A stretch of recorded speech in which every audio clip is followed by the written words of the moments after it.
தேவனுடைய பரிசுத்த நாமத்திற்கு மகிமை உண்டாவதாக. இந்த காலை வேளையில் உங்கள் அனைவரையும் ஆண்டவராகிய இயேசு கிறிஸ்துவின் இன்ப நாமத்தில் உங்களை அன்போடு வாழ்த்தி வரவேற்கிறேன். விண்துளிகள் வாயிலாக இந்த நாளிலே உங்களை சந்திப்பதில் மிகுந்த மகிழ்ச்சி அடைகிறேன். உபாகமம் 29:9 வாசிக்கிறோம். இப்பொழுதும் நீங்கள் செய்வதெல்லாம் உங்களுக்கு வாய்க்கும்படிக்கு இந்த உடன்படிக்கையின் வார்த்தைகளை கைக்கொண்டு அவையின்படி செய்வீர்களாக. இந்த நாளின் செய்தியானது செழிப்பின் உடன்படிக்கை. ஆண்டவராகிய இயேசு கிறிஸ்து தேவன் செய்கிற உடன்படிக்கை ஒவ்வொன்றும் தேவ ஏற்பாடுகளையும் மனித செயல்பாடுகளையும் சார்ந்து உள்ளன.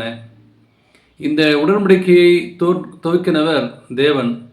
ஆனால் உடன்படிக்கையின் நிபந்தனைகளை நீங்கள் நானும் கை கொள்ள வேண்டும், அதை கடைபிடிக்க வேண்டும் சொல்லி மோசே நமக்கு நினைவு கூட்டுகிறார். தேவனுடைய கட்டளைக்கு முற்றிலும் கீழ்ப்படிந்தால் ஏராளமான ஆசீர்வாதங்களை செல்ல செழிப்பும் தேவன் இந்த வேதத்திலே நமக்கு வைத்துள்ளார். வேதத்திலே வாசிக்கிறோம், நீ செய்வதற்கேற்றபடி நான் செய்கிறேன் என்றார் தேவன். அவருடைய கட்டளைகளுக்கு கீழ்ப்படிந்து நாம் நடந்தால் நம்மை விட்டு அநேக நோய்களை விலக்குவார். வானத்தின் பணங்களை தெரிந்து நம்மை ஆசீர்வதிப்பார் சொல்லி வேதவாக்கியம் சொல்கிறது.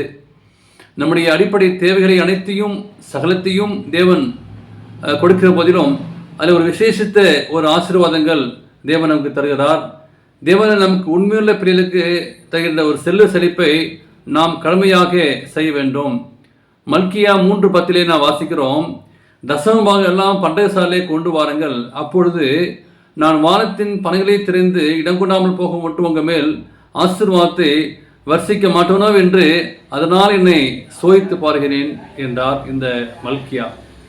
அது மாத்திரமல்ல, 21 வயதான வில்லியம் கோல்கெட் தன்னுடைய சொந்த தொழிலை துவங்கும் போது யாக்கோபு தேவனோடு செய்தது போல ஒரு உடன்படிக்கையை செய்து கொண்டார். ஆதியாகமம் 28:20 வரை அவர் அங்கு வார்த்தைகளை காப்பாற்றினார். தேவன் அவர் தொழிலை ஆசீர்வதித்தார். லாபம் அறிந்த போது அந்த வில்லியம் தன் வருமானத்தில் 20% அவர் கொடுத்தார்.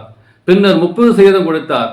தசமபாகம் கொடுக்கிறவுக்கு இருக்கிற ஆசீர்வாதத்தை வில்லியம் தன் தொழிலில் பார்த்தார். இன்றும் தேவனுக்கு உண்மையாக இருக்கக்கூடியவர்களுக்கு தேவன் என்ன செய்யக்கூடும் என்பதை நீங்கள் நானும் எண்ணி பார்க்கும்போது, தேவன் நமக்கு ஒரு செல்வ செழிப்பை வேண்டுமா, தேவனுடைய ஆசீர்வாதம் வேண்டும் என்று பார்க்கும்போது, ஆண்டவர் கொடுத்த அந்த ஒப்பந்தத்தில் அந்த உடன்படிக்கையை நீங்கள் நானும் நிறைவேற்றும் போது கர்த்தர் உண்மையுள்ளவராக இருக்கிறார்.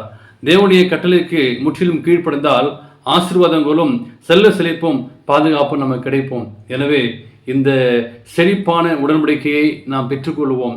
அந்த உடன்படிக்கையின் ஆசீர்வாதத்தை தேவன் நமக்கு தர சித்தமாயிருக்கிறார். இந்த காலை வேளையிலே தேவன் உங்கள் ஒவ்வொருவரையும் ஆசீர்வதிப்பாராக. God bless you.